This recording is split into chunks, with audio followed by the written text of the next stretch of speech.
এখন যে মাসটা চলতেছে আরবি, ওই মাসটার নাম হলো জিলকদ মাস।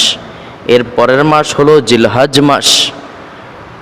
জিলহজ মাসের 1 তারিখের আগে আগেই যারা কোরবানি করবেন তারা নখ, চুল, বগলের নিচ, এভাবে যতগুলা আছে সবগুলা পরিষ্কার করে নেবেন। নখ কেটে নেবেন, চুল কেটে নেবেন, বিভিন্ন ময়লা যে পশম আছে এগুলা পরিষ্কার করে নেবেন।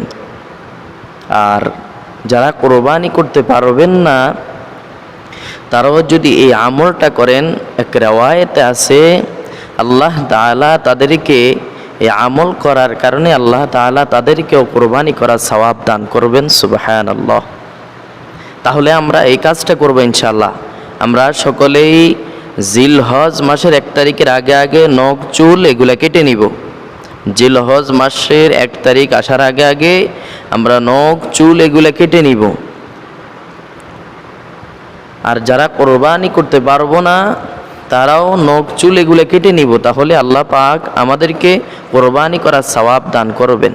আল্লাহ আমাদেরকে কবুল করুক।